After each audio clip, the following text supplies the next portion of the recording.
उपनिषद शब्द से जो अध्ययन करने वाला ग्रंथ होता है उसको कहा जाता है। अभी संत मैंने उसकी अभिलाषा रखी है।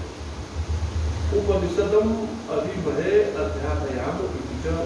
उपनिषद का तात्पर्य तो सामान्य रूप से यही समझा जाता है, पढ़ना और पढ़ाना, यही उपनिषद है। यह पढ़ना पढ़ाना, इससे कहते हमारी गति हो जाए, गति प्राप्त होगी, इससे कहते हमारा जो है अवसाधन होगा, इससे कहते हमारा विसरण होगा। भाष्यकार भगवान उसका उत्तर दे रहा है। एवं नए स दोष, इसमें कोई दोष नहीं है तो ये पुस्तक जिसको पढ़ाया जा रहा है, लेकिन यह जो पुस्तक पढ़ाया जा रहा है इस पढ़ने से कुछ फल अलग मिलता है। पढ़ना पढ़ना अलग विषय है, इसमें कोई क्रिया नहीं हो रही है। आप श्रवण करते करते आपके ही अपने बुद्धि में किसी प्रकार का विद्या का उदय हो जाएगा, स्वतः उदय होगा, कोई करता नहीं, आपकी समझ अपने आप वैसी बन जाएगी। उसको लेकर क्या बता रहे हैं, अविद्या संसार हेतु विषण आदि करें तो संचार, ये जो संसार प्राप्ति का मूल हेतु है वह क्या है, अविद्या, मूल अज्ञान, अविद्या कारण रूपा करे हेतु विसरण आदि, उसके विसरण के लिए शब्द धातु अर्थस्य ग्रंथ मात्र ये असंभवा विद्यायाम से संभवा। वह क्यों ये संसार की प्राप्ति होती है, क्योंकि अविद्यायाम, अविद्या के कारण ही यह संसार की प्राप्ति हो रही है। तो संसार की प्राप्ति जो अविद्या के कारण हो रही है, यदि कारण को समाप्त कर दिया जाए तो कार्य समाप्त हो जाए। अविद्या उनकी जो कारण है उसके विसर्जन के लिए, उसके नाश के लिए इस ग्रंथ के माध्यम से विद्यायाम संभवा, इस ग्रंथ के माध्यम से विद्या प्रदान की जाती है। वह विद्या आपके बुद्धि में एक विशेष प्रकार का क्षमता उत्पन्न होता है, जिस विद्या के प्रभाव से, जिस प्रमाण के प्रभाव से वह जो आने जाने का अज्ञान पड़ा हुआ है उस अज्ञान की निवृत्ति हो जाती है। इसलिए यह ग्रंथ जो है इसको विद्या ही कहा गया है।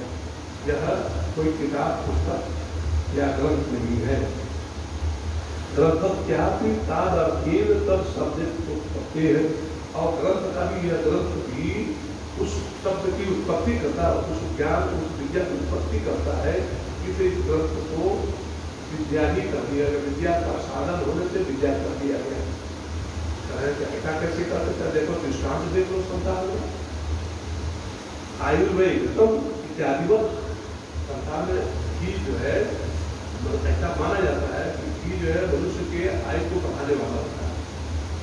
आयु को बढ़ाने वाला किस रूप में, जो 50 वर्ष 80 वर्ष 100 वर्ष की आयु है उसको बढ़ाने वाली नहीं। आयु का तात्पर्य यहाँ पर यह रखा गया है कि आपको 100 वर्ष जीना है और आप रोटी दाल सब्जी चावल खा रहे हो तो शरीर को बन रहा है, लेकिन कमजोरी बनी रहेगी। आप वृद्ध जो है, घी जो है कैसे पदार्थ है, आपको बल प्रदान करता है। तो आप बिल्कुल आपकी आयु को कम ताजा रखता है। तो भी कहा गया कि आयु बढ़ती है, घी का मूल मंत्र माना गया तो उससे आयु बढ़ती है। तो घी से आयु बढ़ती है, घी आयु तो नहीं है, लेकिन शास्त्र में कहा गया आयु वैगतम, आयु ही तो घी ही आयु है। आयु वै आयु घृतम, आयु ही जीव है, ठीक है। आयु घी नहीं है, न घी आयु है, लेकिन बोल के कह रहे कि आयु ही घी है, घी ही आयु है।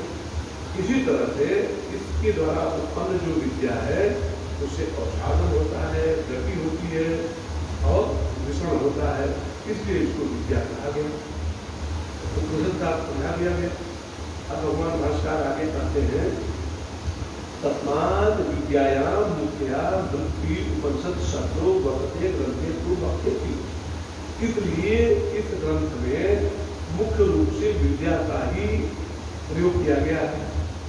मुख्य वृत्ति क्या है, विद्या के लिए है।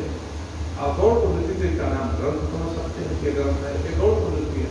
लेकिन मुख्य प्रवृत्ति क्या है, इस किताब से कोई तात्पर्य नहीं है जब तक कि आप इसकी विद्या को प्राप्त करें। आप घर में ऐसे 10 किताब रख लीजिए, आपको कुछ लाभ होने वाला है। लेकिन एक किताब से यदि आपने इसमें जो निहित विद्या है उसको आपने अपने बुद्धि में आत्मसात कर दिया तो पूर्ण लाभ को प्राप्त करने के अधिकारी बन जाते हैं। इस भाव को लेकर कहा गया कि मुख्य वृत्ति जो इसकी विद्या वृत्ति है वो मुख्य है, इसलिए इसका उपयुक्त नाम बिल्कुल ठीक रखा गया है। हम आगे भाषाकार भवन कोई भी ग्रंथ का अध्ययन करते हैं उसमें एक अनुबंध चतुष्टय होता है। क्या होता है? अनुबंध चतुष्टय।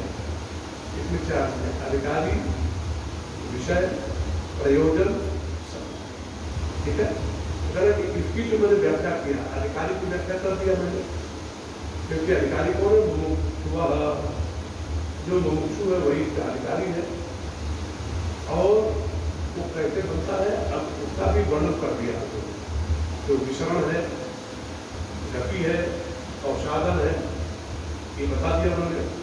ये प्रयोजन क्या है? मोक्ष की प्राप्ति, आत्यंतिक सुख की निवृत्ति, आत्यंतिक सुख की प्राप्ति, ये उसका प्रयोजन है। तो अनुबंध चतुष्टय में क्या क्या चीजें बताया हमने आपको? अधिकारी, विषय, प्रयोजन, संबंध। विषय क्या है? मोक्ष। मोक्ष उसकी फल यही विषय है उसका, विद्या प्राप्ति। और यह जो प्रयोजन क्या है? आत्यंतिक सुख की निवृत्ति, आत्यंतिक सुख की प्राप्ति, यह प्रयोजन है। तो इस विद्या के द्वारा हमारे बुद्धि में एक ऐसी प्रभाव उत्पन्न होती है कि इसलिए यह विद्या मोक्ष का संबंध बनाने वाली है। इसी को लेकर भाषा प्रमाण करें। एवं उपनिषद निर्वचन, इस प्रकार उपनिषद के निर्वचन से ही एवं ही विशिष्ट अधिकारी विषयाम मुक्त। इसका जो विशिष्ट अधिकारी है, अनुबंध चतुष्टय में जो अधिकारी शब्द आया उसके लिए पहले उत्तर कह दिया गया, विशेष विशिष्ट उत्तर दिया गया। इसका विषय भी आपको बता दिया गया। परम ब्रह्म प्रत्येगात्म भूतम, इसका विषय क्या है? परम ब्रह्म है, परमात्मा है, उसकी प्राप्ति है। ये जो प्रत्यक्ष आत्मा, हमारे प्रत्यक्ष आत्मा हमारे